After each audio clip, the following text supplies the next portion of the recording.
Ano ang sabi ni Mamo? Ito na ang simula ng kanyang pagbagsak. Naku, Ay, grabe. nakakaano yun, nakaka-alarma yun.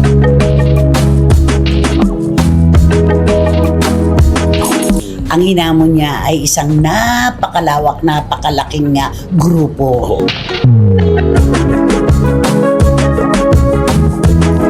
Pinahulaan niya si Vice Ganda gamit yung retrato. Oh. Yung retrato. At ang mga lumabas ay narito po.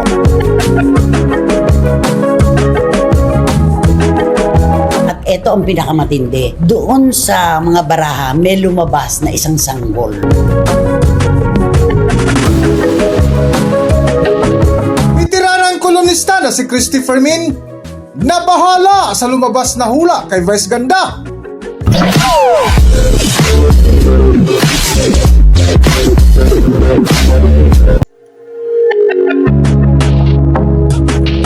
Welcome back to Philippine Celebrity Broadcast. Trending at viral ngayon sa mundo ng social media ang isang hula na kung saan mainit na pinag-usapan ngayon ang main host ng It's Showtime na si Vice Ganda. Sa vlog nga, nagbitiraan ng kolumnista na si Christopher Min ay isa ito sa kanilang mainit na paksa na kung saan ibinahagi nila ang pinick up ng mga vloggers laban kay Vice Ganda. Nitong nakaraang araw po, mga nakaraang araw, ang tindi po, pinick up po ng mga vloggers, lalo na po ang mga DDS vloggers, yung one-on-one interview mo kay Mamu, kay Madam Gloria Escoto. Correct. Talagang ang tindi naman kasi. Yes. Yung nandun. Nakakaloka kasi talagang parang yun ang inaantay nilang marinig ng mga DDS na nagtataon na talagang lumabas sa baraha. Oh, nakita ko yung mga baraha. Oo, diba? No? Nakita Kung ano-ano mga baraha. Once. Diba, mama, ano to? Once yan, problema yan. Oh, kaso yan. Kaso Ganyan. yan na may magsasampa sa kanya. Tapos may parang hagdan na pababa. Oh, di ba? May mga Diba? ganyan-ganyan. Oo. Kaya nga pinapakita doon yung mga baraha para sasabihin natin mga bashers na hindi naman yun nakalagay sa baraha. Ayun, kita-kita nyo kung ano yung nasa baraha, yun ang binabasa. Interpretasyon. Correct. Ano ang sabi ni Mamo? Ito na ang simula ng kanyang pagbagsak. Naku, Ay, grabe. nakakaano yun, nakaka-alarma yun. Hindi ito mabilisan na unti-unting Dumaos. Gano? Yun ang interpretasyon ni Mamo. Hindi ito biglaan kundi mararamdaman mo na Pabawas ng pabawas. pabawas. Kasi mahirap talaga magtrabaho sa isang bansa na ang kalahati o 60-40 talagang ayaw sa'yo. At saka, isang maling sigaw to talaga. Ang hinamon niya ay isang napakalawak, napakalaking grupo. Oo. Diba? Eto naman po, pwede pala yung sabi mo sa kulam, magbibigay ng damit. Oh, yung damit o ng at saka yung buhok. buhok. Oo. At po pwede nang gamutin. Pwede Sa mo hula malaman. pala, po pwede retrato lang. yan. Oo, tama. Kasi meron po kaming isang source na siguro gusto rin naman niyang malaman kung ano ang magaganap sa mga darating na panahon. At aminin na natin, isa siyang DDS. Talagang nasaktan, dumudugo ang puso dahil sa ginawa sa kanilang minamahal na Pangulo. Sa patuloy nga ng paksa ni Nanay Christopher Min ay patuloy na ibinahagi nila ang ukol sa hula kay Vice Ganda na nagamit ang isang retrato na labis ikinagulat nila ang naging resulta. Pinahulaan niya si Vice Ganda gamit yung retrato. Oh. Yung retrato. At ang mga lumabas ay narito po. Yung kay Mamu, sinundan. Magsisimula na raw talaga yung unti-unti na pagdaus-us talaga nung kanyang karera. Kasama na yon. Pangalawa, magkakaroon daw ng isang matinding karanasan si Vice Ganda na magiging shock of his life. Parang ang Ikaw kukulat. lumabas sa baraha na meron siyang isang pinagkakatiwalaang minamahal na tao na parang kakaliwa, parang hihiwalay. At ito ang pinakamatindi. Doon sa mga baraha, may lumabas na isang sanggol. Isang sanggol. So, ang interpretasyon, di ba, parang gano'n na baka magkakahiwalay sila. Malalaman niya na meron palang karelasyon yung kanyang mahal at may anak. May anak. Parang ganon. Oo. Tayo na lang ang nagbigay ng ganong interpretasyon. Pero yun po ang lumabas sa baraha. Meron pong sanggol, merong kumaliwa, merong wasak na wasak ang puso, at masisyak daw talaga si Vice. At magkakaroon daw po ng pagkakataon na magkakasakit siya ng medyo, paano ko ba sasabihin yun? Malala. Iiwan niya ang trabaho niya. liliban daw sa pagtatrabaho ng matagal-tagal na panahon. Isang sakit na iintindihin niya, parang ganun.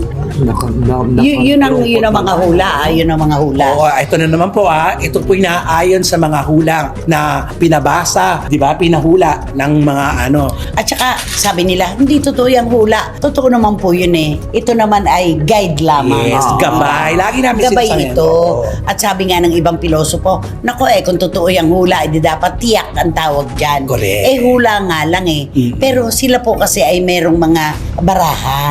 Doon po nila binabasa. Kasi ang huhugot naman ng baraha, hindi naman yung manghuhula di ba? Correct. Yung nagpapahula. Kasi ni-shuffle yun. Correct. At saka Diba? kung ano naman po yung lumabas, doon yun naman ang binabasa. Interpretasyon. Oo, kaya kung makikita naman, yun lang naman po. Pero wag nating anuhin. Ito yung maganda to kasi naririnig po ng mga tagahanga na Vice Ganda para maabisuhan. Siya mismo. Mag-ingat. Oo. Siya mismo. Yun, Ngayon na mag-ingat. narinig mo yung pagpapahula na ito patungkol sa iyo, meron ka ng mga maiiwasan. Oo. Di ba? Kung totoo man na magkakaroon ng ganitong pangyayari, marami pang panahon para maresolbahan kung ano man ang problema. Totoo. Katulad yung pagkakasakit. Di pag-ingatan ang kalusugan. Totoo. Di ba? Yun. Pag-ingatan ang kalusugan, lalo na ang mental health. Yan.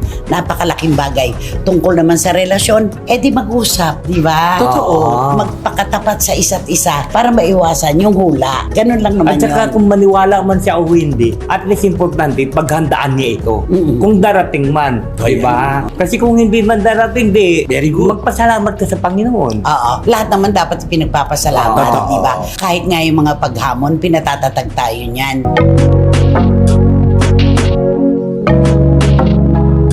Matapos nga malaman ni Nanay Christy Freeman ang detalye sa nasabing hula, ay isang paalaala ang kanilang payo para kay Vice Ganda. Ngunit ang isa sa kanilang binalikan ay ang ukol sa mga hindi kaaya-ayang kabastusan ni Vice Ganda laban sa mga taong pinahiya. Para sa buong detalye ng kwento, narito ating panoorin ang video.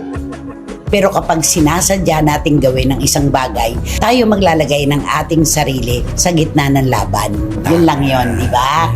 Kaya nakakaano to Ang dami pa rin na naglalabasan ngayon tungkol sa kanya at laban sa kanya. Correct. Hindi talaga tumitigil, lalo na ang mga DDS, di ba? Yung mga salita na ipinakakain sa kanya ngayon, ewan ko na lang kung kakayanin niyang tanggapin kapag narinig niya mismo at Tama. napanood niya. Napakahirap, Oo. di ba?